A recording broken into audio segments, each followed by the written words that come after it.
we have a quiet little motel, when in fact it has now become known as the scene of the crime. You have a vacancy? Oh, we have 12 vacancies. You know, this is the first place that looks like it's hiding from the world. I think that we're all in our private traps, clamped in them.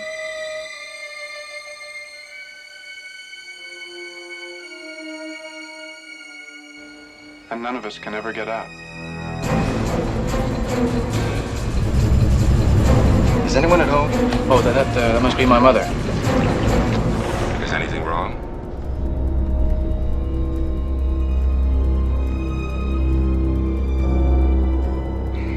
Am I acting as if there's something wrong? She's not missing so much as she's run away. Put me down. Mother! Oh, God! Mother! What are you running away from? She looked like a wrong one to you? It's not as if she were a maniac.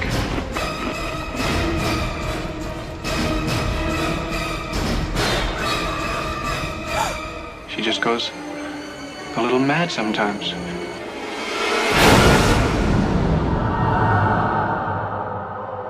Why, she wouldn't even harm a fly.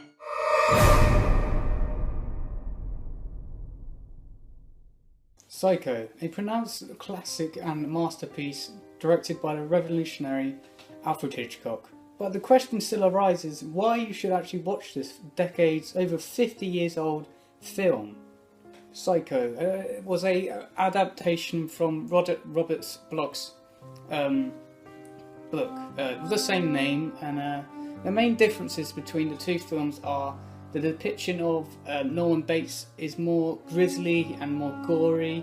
It's mostly because of the time period they couldn't show most of the details in the film, so they made it out as, well, Alfred Hitchcock directed it as a ambiguous thriller, and it just captivates the audience through its set, story. The writing is beautiful. The thing about Alfred Hitchcock, he knew the experience of the film didn't just come from what you see. It came from the writing, it came from the set. All these different elements all came together to create the perfect horror. If you're a fan of horrors, you'll love this film. And the interesting thing is about this film is he made it out. The directing team and the team that actually shot the film was the same team that just shot Ordinary, was the TV crew, like the team. It's really interesting.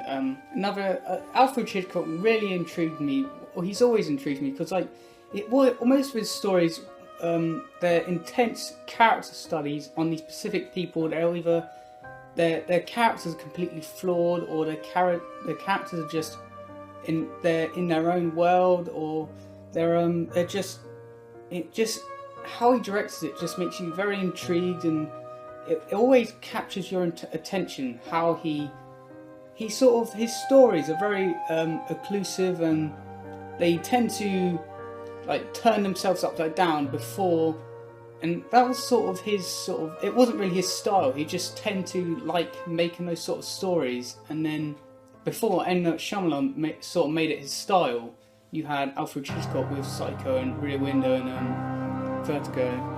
The story of Psycho is it follows Lena Crane, portrayed by Vera Miles, and she goes on the run after stealing $40,000 off her boss's client. She goes on the run, and she goes into this remote hotel run by a young man, and it's controlled, and it's all overlooked basically by his mother. And I don't want to go fully into the detail of the story, because I think this is I want to make it out as no spoilers in this video, because just the details of, which is what I love about Alfred Hitchcock. He's fascinated with the details, like all the dialogue details and all the little snippets he puts in the film, because there are times when you question yourself, is this a lie? Is this a truth? It's fascinating, and it's just amazing a film to watch, even if you're not really a horror fan. It's beautifully shot, and it's just the cinematography on it is just amazing. Even for the time, for the time it was made in the 1960s, it's just beautiful and just amazing, really. Which brings me to my favourite part. Norman Bates, played by Anthony Perkins, I believe, but he is amazing. He brings a very significant, he is very creepy. He is untrustworthy. Every single thing that comes out of his mouth is just projected as a complete lie, and you're not really sure if he's telling the truth at all. Like my favourite scene actually in the film is the scene between when they're talking. They're going to have lunch after Lina has arrived at the hotel. She is invited to have a meal with him, and just that conversation is beautiful. That conversation is just it just shows you everything you need to know about Norman Bates' character. The fact that it appears he is lying to her. First time I watched it, I didn't believe most of the stuff he was saying, because he was on about how because most of the stuff he changes his personality between compared to who he's talking to, and just he gives off this very eerie, creepy, just feeling throughout the film. Really,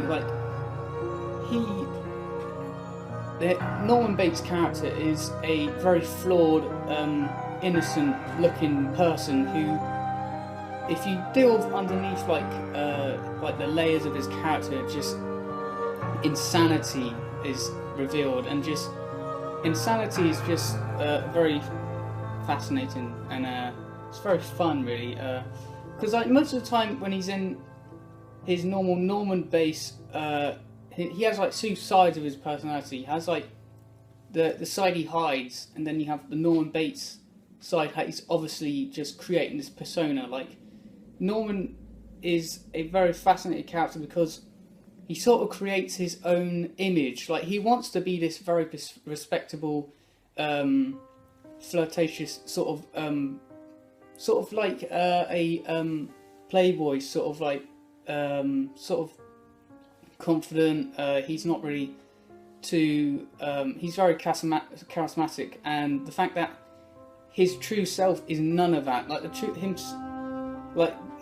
fact that this is why the conversation that he has with the main leading lady in the film is so powerful, because most of the stuff you're not really sure if he's telling the truth or is he not, because he has so much depth to his characters that he appears like he is the first time you watch it, it just appears like it's a normal conversation, but the second time you watch it, you really delve deep into most of the stuff he's saying, and then that's where this film becomes amazing. Throughout this film, there are strong elements of loneliness, loneliness,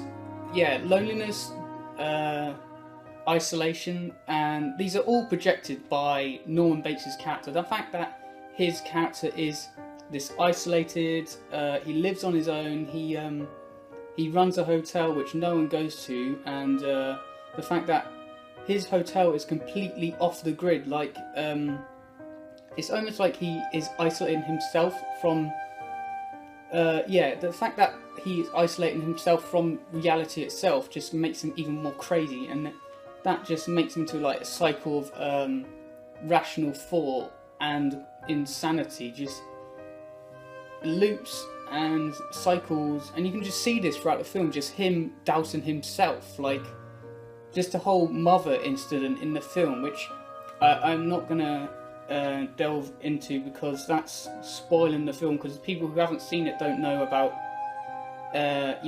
certain plot element in this film which is quite known for the film.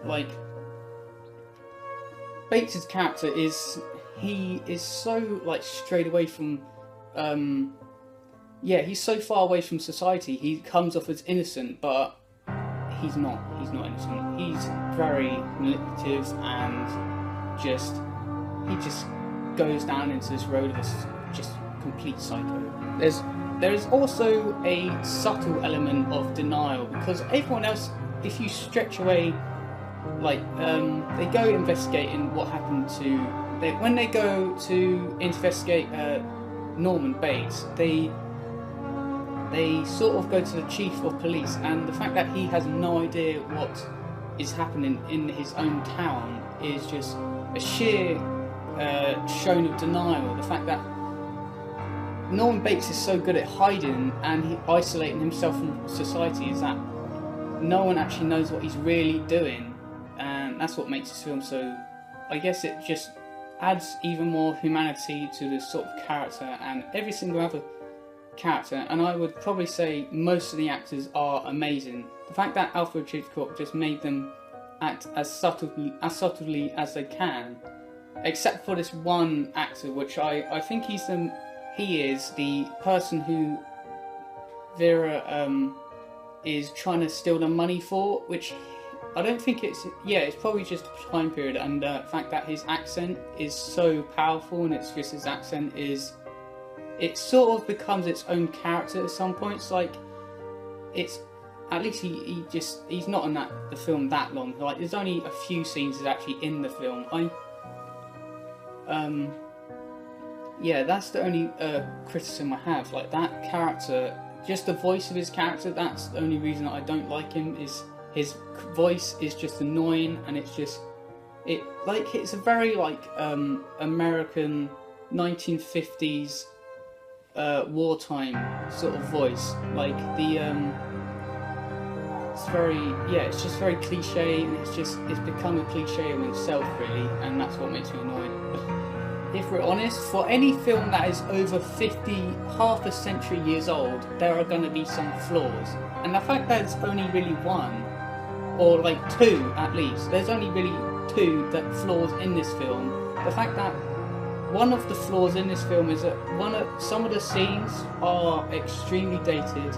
It's only really one specific scene. It's like the scene when the investigator gets killed and he's going down the stairs, and you can obviously see they use this sort of splicing technique which Alfred Hitchcock used for birds. Like, he used he's obviously filmed the stairway going down, and then he's obviously plastered the actors under a green screen, and then the actor is in front of the camera. Just it's very believable for the time period, but it doesn't really hold up today. That specific scene, which is, I don't think it's really even half a second really. I think it's about, it's got to be like, it's not even a minute really. It's like 30 seconds I would tweet, which is quite impressive in like a film that's over an hour long. The only really flaw in it is a minute's worth of film. That's actually good on Alfred Hitchcock. But I will have to mention that it's not just